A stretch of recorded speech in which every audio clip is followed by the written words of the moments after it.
Arlar ham o'ladi-da, do'stlarniki. Mana ko'ryapman, mana Hamidlarda ham rosa o'ligi yig'ilibdi-da. Bu qarang, shunchasi o'lib ketaveradi. Mana o'zimda ham ko'p bo'lardi mana shunaqa narsa. Lekin o'rniga o'rin tug'ilib 40 kunda. 40 kunda yana o'zini joyiga chiqib ketadi. Lekin buni o'ligi ham ancha shifo ekan deyshadi. Shu haqida ozgina ma'lumot bersangiz. O'lganini padmor deyiladi. Mana shu yengil bo'lib qoladi, quriydi.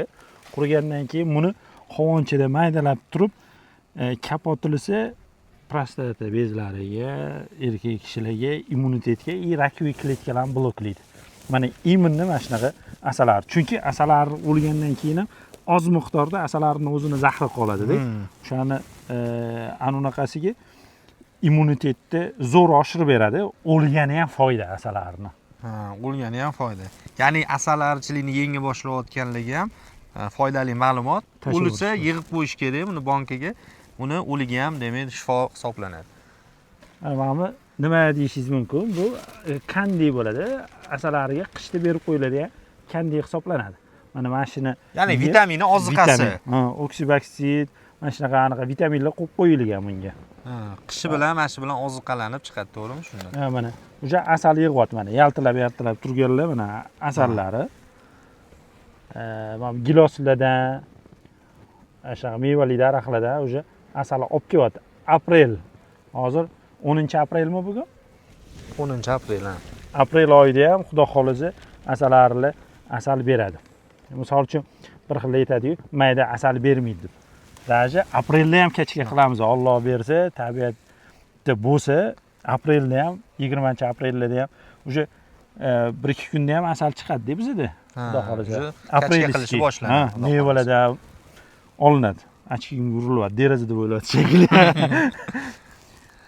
Mana shunaqa asallarlarimizning turi Karpat. Karpat asalari. Karpat arisi tog'li regionga rosa ham zo'r bo'ladi. Sovuqqa chidamli bo'ladi. Karnikalar ham yaxshi, cho'lga yaxshiroq. Karpat eng zo'ri Karpat hisoblanadi. Tog'li regionga asalni yaxshi olib beradi. Onari 1,5 mintadan 2,5 mintagacha urug' qo'yadi kuniga. Bu degani har 40 kun, 45 kunda asallarni shunaqa o'ladi, o'zini vaqt soat ishlayvergandan o'rniga o'rin chiqaveradi. Yengi, rasplotda ishcharlar. Demak, bu hozirgi mana o'lgan mana anaqalar hech narsa emas bu. Yo'q, bular men boshida boqqanimda siqilib ketardi, men o'lib ketyapti bu. Odbar bo'ladi-ku boshida boshlaganingizda. Demak, bu hech qanaqa emas, u tabiiy holat ekan. Bu o'g'it vazifasini ham bajarib ketaveradi, chunki yeriga tushadi, unumdorligi oshadi. Agarda asalari gullaga qo'nib changlatsa, o'lgani ildiziga o'g'it bo'lib ketaveradi. Ya'ni bu oldindan bilamiz, mana shu yaxshi meva bermagan daraxtlarga spetsialniy arichilarni chaqirtirib, tagiga mana shunaqa inlab qo'yib ketishardi, changlatish uchun, mevasini yaxshi berish uchun. Ya'ni bu asal arini har bir harakatigacha даже shifo, insoniyatga foydasi bor narsa. Amerikada apeleni mana shu changlatish o'ziga alohida katta miqdorda aniq qilishadi, haq olishadi asalarichilarda. Bitta olib borganda, bizda ham hozir уже rivojlandi, bog'bonlar asalarichilarni chaqirishadi, o'zlari kelishuv qilishadi. O'sha aplenaga changlatib berganga ham.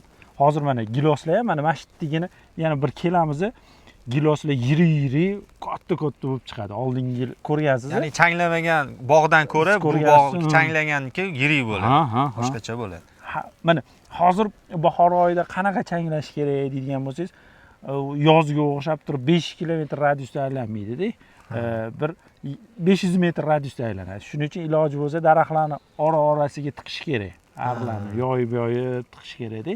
Ana o'sha hisobida yaxshiroq changlanadi.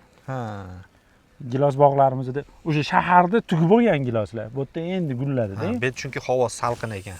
Sovuq havo, arlar ham salqinda mana shunaqa sal jahrdorroq bo'ladi, zahri ko'proq bo'ladi, yaqinlashtirmaydi uncha-munchaga. Lekin tegmasangiz tegmaydi. Hatto mana qo'limni o'zini olib borib kelsam, o'sha o'zini himoyalayapti, mana ko'rdingizmi? Shunaqa himoyalayapti. Himoyaning unaqasi baqatroq bo'ladi. Mana boshlayapti. Ochkini ichidan kirish. Qochmang, jim turing. Qochmaymi? Jim turing. Ana endi yopib qo'ya qolamiz. Bo'ldi, ochkini ichiga kirib ketishdan qo'rqdim-da. Arilarimiz yaxshi.